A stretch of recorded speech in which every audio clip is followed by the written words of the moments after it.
Մենք ոչ մեկից շնորհակալություն չենք ակնկալում, մենք ասում ենք ուղղակի իրազեկվի ինչա կատարվում։ Եվ սովորական, բայց ես այդքան վստահ չեմ, որ մենք տեղյակ ենք, այսինքն բան ունենք, ինֆորմացիա ունենք։ Ես երեք պաշտպանության նախարարությունում նստած եմ դիմահայաց դեպի դահլիճը։ Շատ հետաքրքիր ֆենոմեն էր։ Պաշտպանության նախարարը ելույթ է ունենում եւ պատմում է ինչա տեղի ունեցել, ոլորտում ինչա կատարվել, ինչա կատարվել։ Մեկ էլ սենց դահլիճին եմ նայում։ Մեկ էլ նույնիսկ սենց աչքերը բան են լնում, իրար են նայում։ Այսինքն նույնիսկ պաշտպանության նախարարությունը առանձնահատկություն ունի, այնտեղ տարբեր ստորաբաժանումներ իրանց գործը չեն կիսում առանձնապես կողքինի հետ, բայց այդտեղ այդ խնդիրը, այսինքն այն արձանագրումները, որ անում էր, անպայման դահլիճի մի հատվածում ինչ որ մի հատ սենց շարժ էր անցնում, որովհետև ընդ որում մենք դրանց մասին կառավարության նիստում խոսել ենք, ասենք որ այն որ ռազմական համալսարանի ուսանողը գերազանցը 175,000 կրթաթոշակ է ստանում եւ այլն եւ այդպես շան։ Դուք աշխատատեղերի մասին եք խոսում, եթե սխալվում եմ, պարոն Հակոբյան, եթե սխալվում եմ, խնդրում եմ ինձ ուղղեք։ Հիմա օրինակ երեք մենք պաշտպան հայրենիաց ծրագրի մասին ենք խոսում։ Այդ աշխատատեղերը մեր տվյալներում արտացոլվում են զինված ուժերի պայմանագրային զինծառայողների։ Պայմանագրինը չեմ կարող ասել, բայց այդ կտորով այո բացում ենք, այսինքն այս աշխատատեղերը ասվածը հարկային գործակալների կողմից ներկայացված հաշվետվությունների հիման վրա ձևավորված են, այսինքն մենք պետք է առանձին դրա մասին խոսենք։ Չէ, հիմա ես ուզում եմ, չէ, այդ չեմ ասում։ Ուզում եմ ասեմ ընդհանուր աշխատատեղերի թվերի մեջ դա արտահայտվում է։ Կոնկրետ այդ դեպքը չեմ կարող միանշանակ ասել, բայց պաշտպանության նախարարության կտորով, այսինքն այն ինչ որ վերաբերում է գաղտնի հատվածին, այդ մասը չունենք աշխատատեղերի։ Ես ինչի համար եմ ասում, օրինակ տեսեք, նույն պաշտպան հայրենիաց ծրագիրը, երեք ես դրա մասին խոսեցի, չնայած հասկանում եմ, որ կարող է ստեղ մի քիչ բան կա, անձնական դաշտեր մտնելու երևույթ, չգիտեմ, վստահ չեմ, կարող է։ Ես օրինակ մի ժամանակ, երբ որ պաշտպան հայրենիաց ծրագիրը նոր էր սկսում,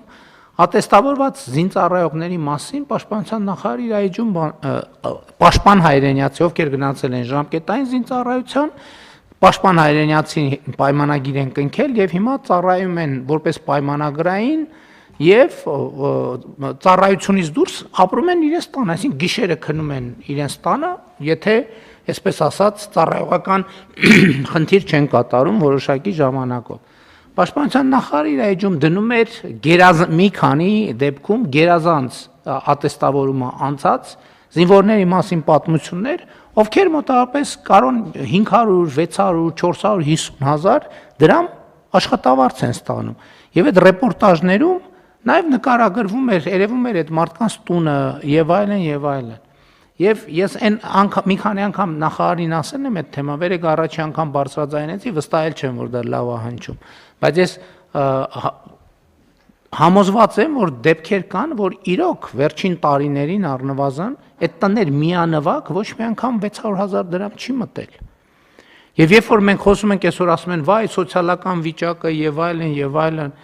բա աղքատության թվերը որ նվազում են, այդ թվում դրա հաշվին են նվազում։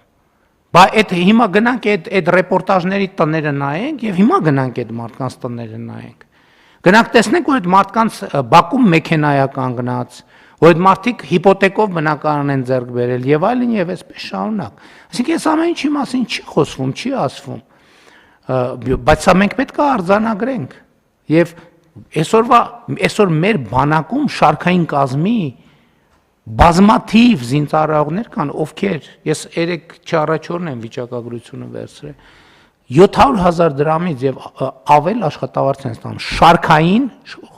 խնդրում եմ ուշադրություն դարձրեք, շարքային պայմանագրային զինծառայողը։ Նրանք, ովքեր տարիներ առաջ